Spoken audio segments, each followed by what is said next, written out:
আসসালামু আলাইকুম। সংবাদে আপনাদের সবাইকে স্বাগত জানাচ্ছি। আমি ফিরোজ তোহা। শুরুতেই সংবাদ শিরোনাম। বাংলাদেশের সর্বশেষ গুরুত্বপূর্ণ আপডেট সংবাদে আপনাকে স্বাগত। শুরুতেই সংবাদ শিরোনাম, পরে বিস্তারিত। প্রথমে জানাবো, মাইলস্টোনের ঘটনায় মর্গে পড়ে আছে ৬ লাশ। রাজধানীর উত্তরার মাইলস্টোনের ঘটনায় এখনও সম্মিলিত সামরিক হাসপাতাল বা সিএমএইচ এর মর্গে ৬টি লাশ রয়েছে, যাদের শনাক্ত করা সম্ভব হয়নি। এ বিষয়ে নমুনা দেওয়ার অনুরোধ জানিয়েছে কর্তৃপক্ষ। স্বাস্থ্য মন্ত্রণালয়ের একটি বিজ্ঞপ্তিতে বলা হয়েছে, বিশেষজ্ঞদের তত্ত্বাবধানে ইতিমধ্যেই লাশগুলো থেকে ডিএনএ অ্যানালাইসিং এর জন্য নমুনা সংগ্রহ করা হয়েছে। অতি দ্রুত সিআইডির ল্যাবরেটরিতে ডিএনএ প্রোফাইলিং করা হবে।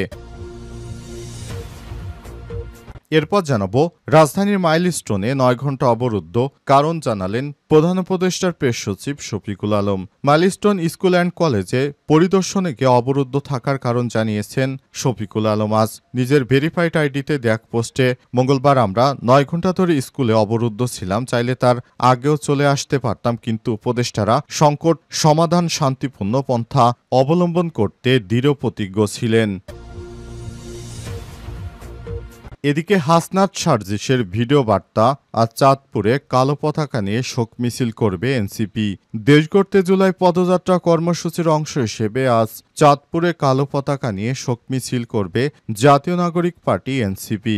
আজ দলটির দক্ষিণাঞ্চলের মুখ্য সংগঠক হাসনাত আবদুল্লাহ, উত্তর অঞ্চলের মুখ্য সংগঠক সার্জিস আলমের পৃথক ভিডিও বার্তা থেকে এমন তথ্য পাওয়া গেছে। এদিকে কলমাকান্দায় স্বেচ্ছাসেবক দলের ৪ নেতাকে অব্যাহতি।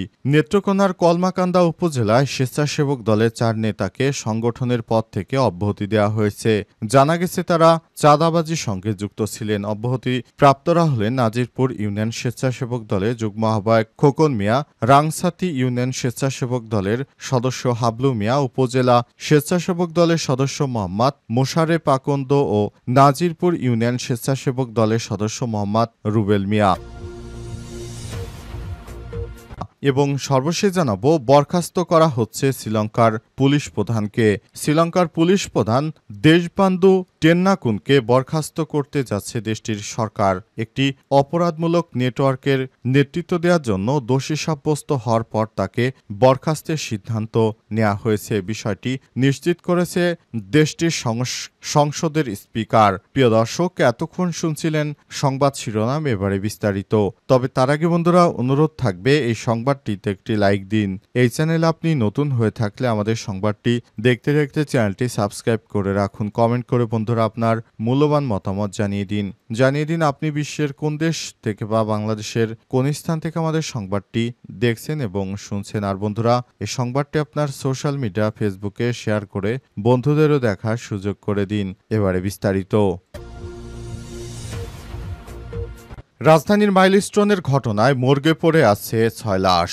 রাজধানীর উত্তরার মাইলস্টোন এলাকায় এখনও সম্মিলিত সামরিক হাসপাতাল বা সিএমএইচ এর মর্গে ৬টি লাশ রয়েছে, যাদের শনাক্ত করা সম্ভব হয়নি। এ বিষয়ে নমুনা দেওয়ার অনুরোধ জানিয়েছে কর্তৃপক্ষ। স্বাস্থ্য মন্ত্রণালয়ের একটি সংবাদ বিজ্ঞপ্তিতে বলা হয়েছে, বিশেষজ্ঞদের তত্ত্বাবধানে ইতিমধ্যেই লাশগুলো থেকে ডিএনএ অ্যানালাইসিসের প্রোফাইলিং এর জন্য নমুনা সংগ্রহ করা হয়েছে। অতি দ্রুত সিআইডির ল্যাবরেটরিতে ডিএনএ প্রোফাইলিং করা হবে।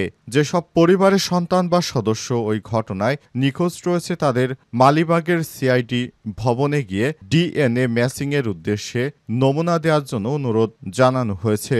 নমুনা পাওয়া গেলে দ্রুত ডিএনএ ম্যাচিংয়ের মাধ্যমে পরিচয় নিশ্চিত করা হবে। এখন পর্যন্ত মাত্র একটি পরিবারের পক্ষ থেকে নমুনা দেওয়া হয়েছে বলে জানানো হয়েছে ওই প্রেস বিজ্ঞপ্তিতে। এ অবস্থায় এখনও অনেকের আত্মীয় স্বজন ওই এলাকায় আসেনি। এ কারণে বিষয়টি নিয়ে এখনো কোনো সিদ্ধান্তে পৌঁছাতে পারছে না আইন শৃঙ্খলা রক্ষাকারী বাহিনীর সদস্যরা। জানা গেছে, এই ধরনের ঘটনা যেন ভবিষ্যতে আর না ঘটে, সে কারণে অন্তর্বর্তীকালীন সরকারের প্রধান উপদেষ্টা প্রফেসর ডক্টর মোহাম্মদ ইউনূসের পক্ষ থেকে দ্রুত সময়ের মধ্যে যে পদক্ষেপ গ্রহণ করা হয়েছে সেটি অত্যন্ত প্রশংসার দাবি রাখে। অন্তর্বর্তীকালীন সরকারের প্রধান উপদেষ্টা প্রফেসর ডক্টর মোহাম্মদ ইউনূস ইতিমধ্যেই বিশ্বের বিভিন্ন রাষ্ট্রের সহায়তার আহ্বান জানিয়েছে। আর তার ডাকে সাড়া দিয়ে সিঙ্গাপুর থেকে বিশেষজ্ঞ চিকিৎসক দল বাংলাদেশে এসেছে। এছাড়াও বাংলাদেশে এসে এসেছে ভারতের থেকে একদল চিকিৎসক ও নার্স বিশেষ সম্মিলিত ওষুধপত্র নিয়ে এসেছে তারা। জানা গেছে তারা বাংলাদেশের যারা আহত হয়েছে তাদেরকে গুরুত্ব সহকারে চিকিৎসা দেওয়ার জন্য এসব সরঞ্জামাদি নিয়ে দেশে এসেছে। এটি খুবই ভালো একটি লক্ষণ। অন্তর্বর্তীকালীন সরকারের প্রধান উপদেষ্টা প্রফেসর ডক্টর মোহাম্মদ ইউনূসের কারণে বাংলাদেশের মানুষ এই সুবিধা পাচ্ছে। মাইলস্টোনে 9 ঘণ্টা অবরুদ্ধ কারণ জানালেন প্রেস সচিব। মাইলস্টোন স্কুল অ্যান্ড কলেজ পরিদর্শনে গিয়ে অবরুদ্ধ থাকার কারণ জানিয়েছেন প্রধান উপদেষ্টা প্রেস সচিব শফিকুল আলম। আজ নিজের ভেরিফাইড আইডিতে দেয়া এক পোস্টে তিনি লিখেছেন, মঙ্গলবার আমরা 9 ঘণ্টা ধরে স্কুলে ছিলাম, চাইলে তার আগেও চলে আসতে পারতাম, কিন্তু উপদেষ্টারা সংকট সমাধানে শান্তিপূর্ণ পন্থা অবলম্বন করতে দৃঢ়প্রতিজ্ঞ ছিলেন। তারা বলেছিলেন যতক্ষণ দরকার ততক্ষণ থাকবেন, আমরা কেবল তখনই স্কুল ত্যাগ করেছি যখন সেটি প্রাসঙ্গিক ছিল। তিনি আরও লিখেছেন, স্বচ্ছতা নিশ্চিত করতে মাইলস্টোন কলেজে একটি কন্ট্রোল রুম স্থাপনের নির্দেশ দিয়েছে দায়িত্বপ্রাপ্ত 2 উপদেষ্টা। এই কন্ট্রোল রুমে প্রতিদিন নিহত আহতের সংখ্যা হালনাগাদ করা হবে এবং তা কলেজ রেজিস্ট্রেশনের বইয়ের সঙ্গে মিলিয়ে দেখা হবে। উপদেষ্টারা পরামর্শ দিয়েছেন এই প্রক্রিয়ায় কলেজের বর্তমান শিক্ষার্থী প্রাক্তন ছাত্রছাত্রীদেরও সম্পৃক্ত করা হবে। কন্ট্রোল রুমটি বুধবার থেকেই পুরোপুরি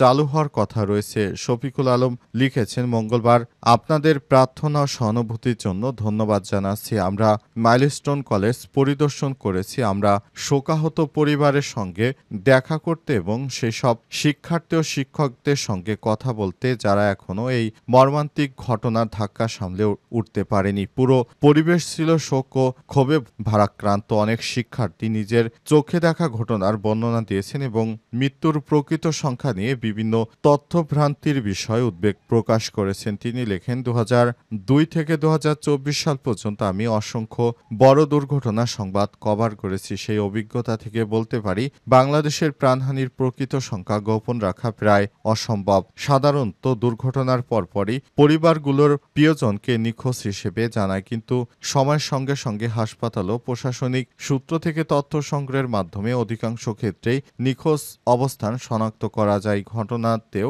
মাইলস্টোন কলেজ কর্তৃপক্ষ চাইলে প্রতিদিনের উপস্থিতি তালিকা অ্যাটেন্ডেন্স রেকর্ড বিশ্লেষণ করে এখন যাদের খুঁজে পাওয়া যাচ্ছে না তাদের সুনির্দিষ্টভাবে শনাক্ত করতে পারবে। হাসনাত সাজিশের ভিডিও বার্তা। আজ চাঁদপুরে কালো পতাকা নিয়ে শোক মিছিল করবে এনসিপি। দেশ গড়তে জুলাই পদযাত্রা কর্মসূচির অংশ হিসেবে আজ বুধবার চাঁদপুরে কালো পতাকা মিছিল নিয়ে শোক মিছিল করবে জাতীয় নাগরিক পার্টি এনসিপি। মঙ্গলবার মধ্যরাতে দলটির দক্ষিণাঞ্চলের মুখ্য সংগঠক হাসনাত আবদুল্লাহ এবং উত্তরাঞ্চলের মুখ্য সংগঠক সার্জিস আলমের পৃথক ভিডিও বার্তা থেকে এমন তথ্য পাওয়া গেছে। ভিডিও বার্তায় মাইলস্টোন স্কুল অ্যান্ড কলেজে বিমান দুর্ঘটনায় নিহতদের আত্মার মাগফিরাত এবং হাসপাতালে চিকিৎসাধীন সবার সুস্থতা কামনা করেছেন তারা। এছাড়াও দলটির যুগ্ম সদস্য সচিব মিডিয়া মুশফিকুস সালেহীন এক বার্তায় বলেছেন, মাইলস্টোন স্কুল অ্যান্ড কলেজে বিমান দুর্ঘটনায় নিহত এবং আহতদের স্মরণে কালো ব্যাজ ধারণ ও কালো পতাকা নিয়ে শোক মিছিল করার নির্দেশ দিয়েছে এনসিপির আহ্বায়ক নাহিদ ইসলাম ও সদস্য সচিব আক্তার হোসেন। অন্তর্বর্তীকালীন সরকারের প্রধান উপদেষ্টা প্রফেসর ডক্টর মোহাম্মদ ইউনূসের নেতৃত্বে বাংলাদেশে একটি সুষ্ঠু ও সুন্দরভাবে পরিচালিত হচ্ছে, যেটি বাংলাদেশের জন্য খুবই ভালো ব্যাপার। কিন্তু দেখা যাচ্ছে কিছু দুষ্কৃতকারীরা এখন দেশটাকে অস্থিতিশীল করার জন্য নানা রকম চক্রান্ত শুরু করেছে। তাদের হাত থেকে দেশটাকে বাঁচাতে হলে অবশ্যই এনসিপির নেতাকর্মীদেরকে দায়িত্বপূর্ণ ভূমিকা পালন করতে হবে। তা না হলে এই চক্রান্তকারীদের হাতে দেশ চলে গেলে দেশটা আবারও ধ্বংস হয়ে যাবে। কলমাকান্দা স্বেচ্ছাসেবক দলের 4 নেতাকে অব্যাহতি। নেত্রকোনার কলমাকান্দা উপজেলার স্বেচ্ছাসেবক দলের 4 নেতাকে সংগঠনের পদ থেকে অব্যাহতি দেওয়া হয়েছে। মঙ্গলবার এক প্রেস বিজ্ঞপ্তিতে এই তথ্য নিশ্চিত করা হয়। অব্যাহতিপ্রাপ্তরা হলেন নাজিরপুর ইউনিয়নের স্বেচ্ছাসেবক দলের যুগ্ম আহ্বায়ক মোহাম্মদ খোকন মিয়া, রংসাতি ইউনিয়ন স্বেচ্ছাসেবক দলের সদস্য হাবলু মিয়া, উপজেলা স্বেচ্ছাসেবক দলের সদস্য মোহাম্মদ মুশারে পাকন্দ ও নাজিরপুর ইউনিয়ন স্বেচ্ছাসেবক দলের সদস্য মোহাম্মদ রুবেল মিয়া, জেলা স্বেচ্ছাসেবক দলের সভাপতি সুলাইমান হাসান রুবেল, সাধারণ সম্পাদক খালিদ সাইফুল্লাহ মুন্না ও সহদপ্তর সম্পাদক শামীম ওসমান। স্বাক্ষরিত বিজ্ঞপ্তিতে বলা হয়, দলীয় শৃঙ্খলা ভঙ্গ, সামাজিক বিশৃঙ্খলা ও নৈতিক অবক্ষয়ের অভিযোগে ওই ৩ জনকে অব্যাহতি দেওয়া হলো। একই সঙ্গে তাদের বিরুদ্ধে আইনগত ব্যবস্থা নিতে আইনশৃঙ্খলা রক্ষাকারী বাহিনীর প্রতি অনুরোধ জানিয়েছে দলটি।